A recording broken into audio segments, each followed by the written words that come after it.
Hello friends, कैसे हैं आप। कल के लेक्चर नंबर 2 में हमने आपको बताया था विभाजन की प्रक्रिया। देखिए, हम 3 से इसमें भाग दे के देखेंगे। 3 से 281 में भाग देंगे।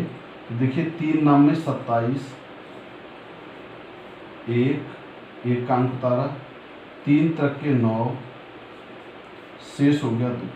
कल हमने आपको बताने की कोशिश की थी भाजक से, डिवीजर से रिमाइंडर हमेशा कम आता है। इसी को आधार बना के यूक्लिड ने प्रमेय बनाया,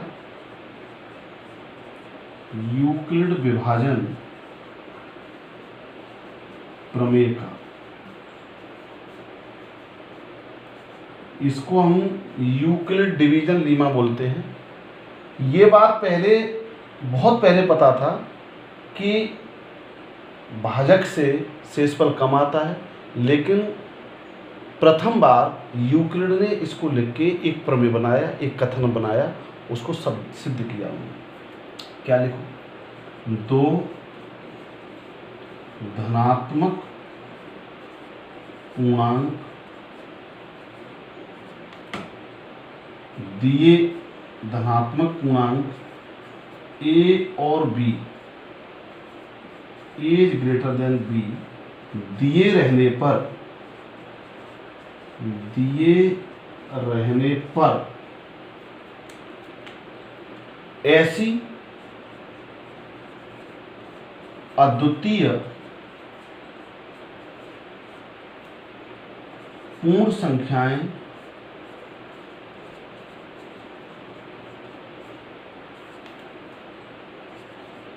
Q और R विद्यमान है,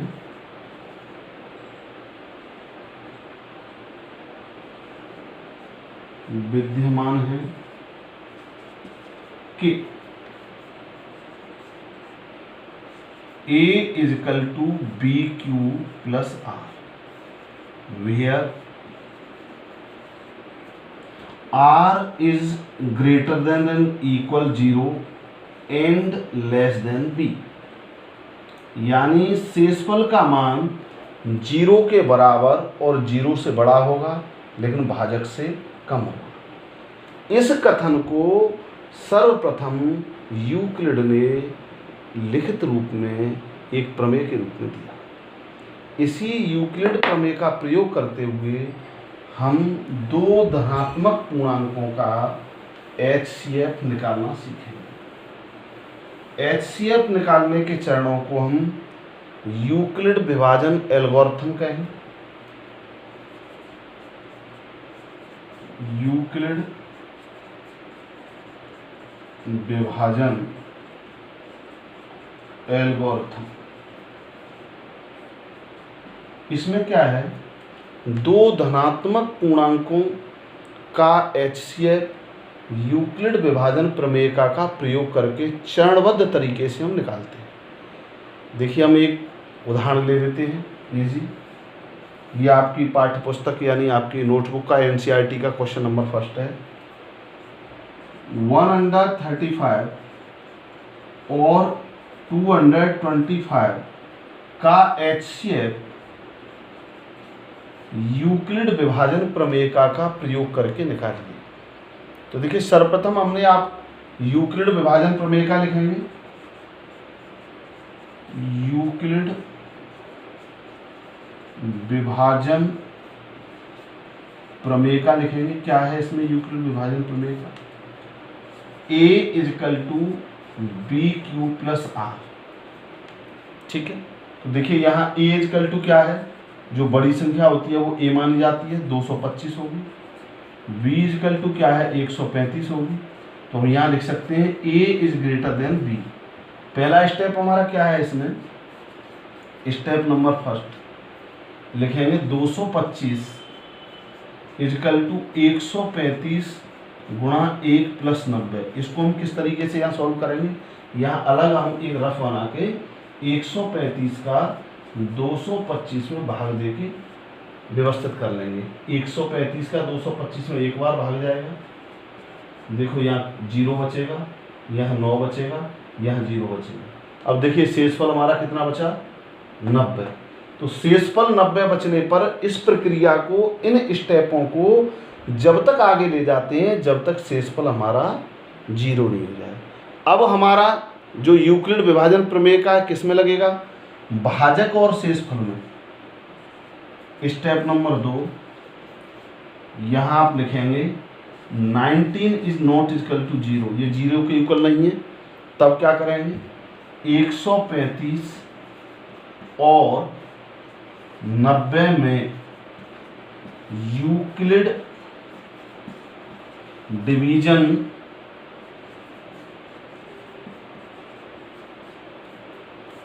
लीमा लगाने पर,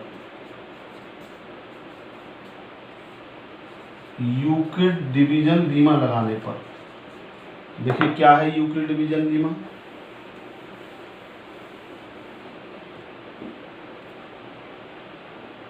one 35 is equal to 90 into 1 plus 45। इसको देखिए इस तरीके से यहाँ भाग दे के कर लेंगे, यही भाग दे देंगे, 90 का भाग 135 में देंगे, क्या निकल के आएगा 1, 90, 45। देखिए फिर इसमें क्या है, शेषफल आपका 0 नहीं आया, फिर आप लिखेंगे 45 नॉट इजकल टू 0। इसका मतलब एक स्टेप और चलना पड़ेगा। जब तक हम स्टेप चलते रहेंगे जब तक इसका शेषफल 0 नहीं आ जाता। तो देखिए स्टेप नंबर 3। अब देखिए स्टेप 3 में भाजक और शेषफल के बीच में यूक्लिड विभाजन फिर लगाएंगे, यहाँ लिखेंगे 90 और 45 में यूक्लिड विभाजन प्रमेय का लगाने पर, लगाइए क्या होगा, 90 इजकल टू 45 इंटू 2 प्लस 0। यहाँ देखिए इसका 45 का भाग देंगे 90, हमने बताया भाजक में भाग जाता है, 2 बार भाग जाएगा और शेषफल क्या आ जाएगा 0। अगर शेषफल 0 आ जाता है तो उस स्टेप का भाजक क्या कहलाता है, HCF कहलाता है, या उससे एक स्टेप पहले का रिमाइंडर, ये भी आपका HCF कहलाता है। यहाँ आप लिखेंगे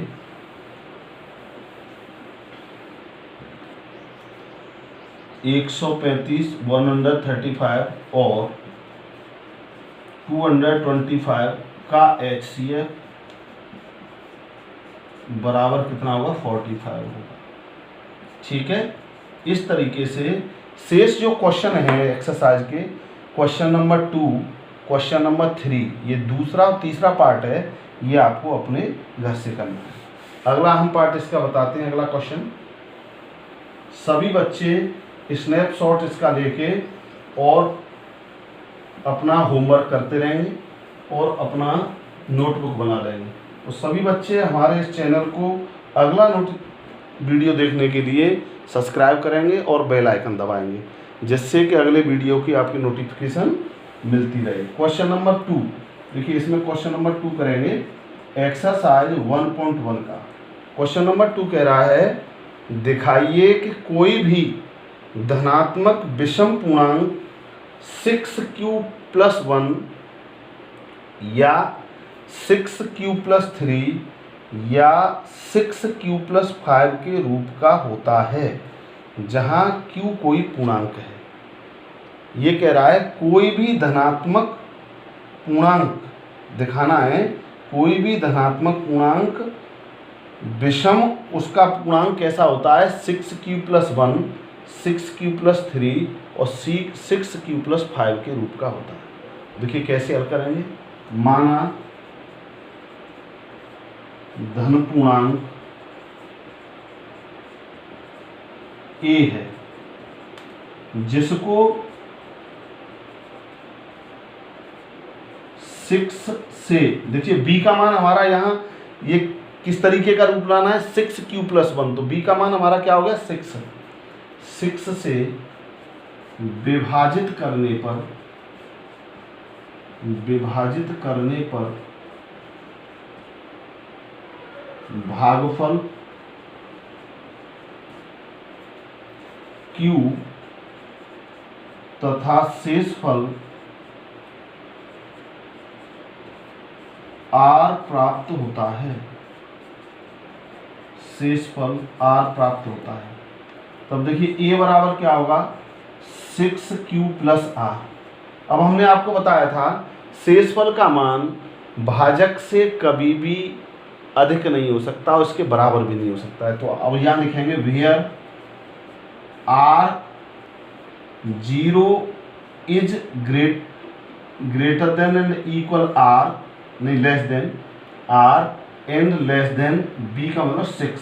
तो R की वैल्यू कितनी होगी, देखिए 0 1 2 3 4 और 5। देखिए बारी बारी से हम R की वैल्यू इसमें रख के हमें एक धन पूर्णांक मिलता जाएगा। तो देखिए धन पूर्णांक क्या मिलेगा, धन पूर्णांक A की वैल्यू क्या मिलेंगी, A की वैल्यू पहले मिलेंगी 6Q पहली वैल्यू प्लस 0, कोमा दूसरी मिलेगी 6Q प्लस 1, तीसरी मिलेगी 6Q प्लस 2, चौथी मिलेगी 6Q प्लस 3 और 6Q plus 4, coma 6Q plus 5। देखिए आपको हमने विभाजन समझाया था, अगर विभाजन आप अच्छी तरीके से समझ लिए होंगे तो अब आपको कठिनाई नहीं आ रही होगी। उसमें देखिए यही आपको बताया था कि शेषफल का मान आपके भाजक से कम आएगा। तो देखिए बारी बारी से हमने शेषफल का मान 5 तक रख लिया और इस तरीके का हमें एक धन पूर्णांक प्राप्त हो गया। अब इन धन पूर्णांकों में से आपको देखना है कौन सा धन पूर्णांक 2 से विभाजित है और कौन सा 2 से पूर्णतः विभाजित नहीं है। तो देखिए यहाँ 6Q 2 से विभाजित होने के लिए 2 का गुणज होगा। देखिए 6Q, 6Q plus 2, 6Q plus 4। देखिए ये 2 से विभाजित हैं, सभी 2 से विभाजित हैं, तो ये क्या होंगे, सम धन पूर्णांक होंगे। क्या होंगे ये, सम धन पूर्णांक होंगे। इसी में शेष हमारे कौन से रह गए, 6Q प्लस 1, 6Q प्लस 3 और 6Q प्लस 5 2 से विभाजित नहीं है, विभाजित नहीं है। अतः यह विषम धन पूर्णांक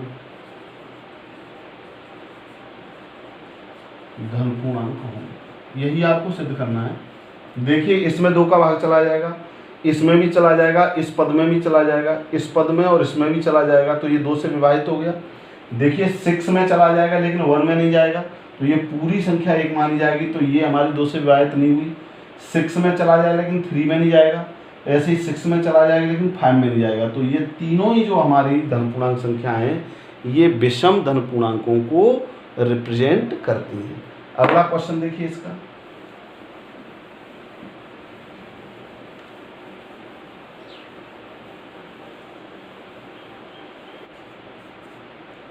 क्वेश्चन नंबर 4 कह रहा है यूक्लिड विभाजन प्रमेय का प्रयोग करके दर्शाइए कि किसी धनात्मक पूर्णांक का वर्ग किसी पूर्णांक m के लिए 3m या 3m प्लस 1 के रूप का होता है।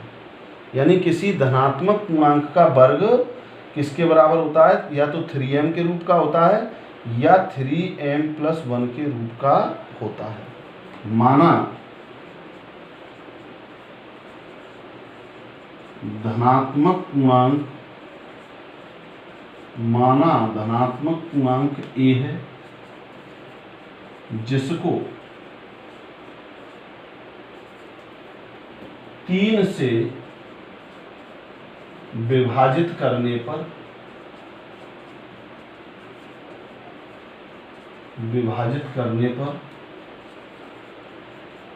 भागफल Q तथा शेषफल R प्राप्त होता है। तो देखिए क्या ए की वैल्यू क्या निकल के आएगी, a is equal to 3q plus r. यहाँ आर की वैल्यू क्या निकल आएगी, 0 के बराबर और 0 से बड़ी और 3 से छोटी। तो आर का मान क्या निकल के आएगा, 0, 1, 2। तो धन पूर्णांक संख्या क्या निकलेगी आपकी, धन पूर्णांक संख्या क्या निकलेंगे, देखिए ए के कितने 3 वैल्यू आएंगे। एक बार 0 रखेंगे 3q प्लस 0, एक बार रखेंगे 3q प्लस 1 और एक बार रखेंगे 3q प्लस 2। द्वारा एक बार देख लीजिए, यहाँ देखिए भाजक कितना है 3, तो शेषफल का मान कितना होगा 0, 1, 2, यानी 3 से छोटा होगा, 3 से छोटा होगा और 0 के बराबर और 0 से बड़ा होगा।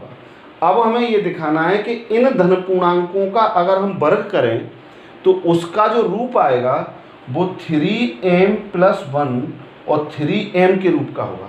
तो देखिए निकालते हैं, इसमें इनका वर्ग करके निकालते हैं। देखिए पहले इसका वर्ग करते हैं, 3q का वर्ग करेंगे तो देखिए वर्ग करने पर क्या निकलेगा, 9q स्क्वायर, क्या निकलेगा 9q स्क्वायर। तो यहाँ आप देखेंगे 3 कॉमन ले जाएंगे तो 3q स्क्वायर इसमें रह जाएगा। तो m की वैल्यू यहाँ क्या हो जाएगी 3q स्क्वायर, तो इसकी फॉर्म क्या होगी 3m और m की वैल्यू क्या है 3q स्क्वायर। आगे देखिए हम देखेंगे अगला इसका 3q प्लस 1 का स्क्वायर करेंगे। तो देखिए a प्लस बी का होल स्क्वायर बनाएंगे, a square 9q square plus B square 1 का स्क्वायर 1 और प्लस 2ab तो 6q। अगर हम देखेंगे इस वाले पार्ट में से 3 कॉमन निकालेंगे, क्या निकालेंगे 3 कॉमन निकालेंगे, क्या आ जाएगा यहाँ 3q स्क्वायर और प्लस 2q और ये शेष हो जाएगा 1। तो ये अगर वैल्यू हम m की ले लें तो क्या हो जाएगा 3m प्लस 1, वही फॉर्म बन के आ गई जो पूछिए, जहाँ m बराबर क्या है 3q स्क्वायर प्लस 2q, यानी इसकी फॉर्म वही आ गई 3q प्लस 1 वाली। अगली संख्या है, आप चाहे तो यहीं तक सिद्ध हो गया, आप वैसे भी कर सकते हैं। अगला क्या है 3q प्लस 2 का आप स्क्वायर करेंगे, a प्लस बी का होल स्क्वायर निकालेंगे, ये हो जाएगा 9q square plus 4 plus 12q। आप देखिए इसमें इसे लिख सकते हैं 9q स्क्वायर प्लस 12q, इसे आप तोड़ सकते हैं 3 प्लस 1 में, यहाँ तक आप इसमें क्या कॉमन ले लेंगे 3, ये हो जाएगा 3q स्क्वायर प्लस 4q और प्लस 1 और प्लस 1। तो इसकी देखो फॉर्म क्या हो गई 3m प्लस 1 और m की वैल्यू देखिए ये वाली होगी। तो ये आपका जो फॉर्म बन के आ रही है 3m प्लस 1 की ही फॉर्म आ रही है धनात्मक पूर्णांकों का वर्ग करने पर। अगला क्वेश्चन इसमें घन वाला है, ये आप घर से करिए, नहीं आएंगे तो कल हम बताएंगे। बाकी हमने आपके होमवर्क के लिए ये काम दिया गया है। ठीक है, सभी बच्चे हमारे चैनल को सब्सक्राइब करें और बेल आइकन दबाएं, जिससे कि आने वाले वीडियो की नोटिफिकेशन आपको मिलती है। थैंक यू, जय हिंद।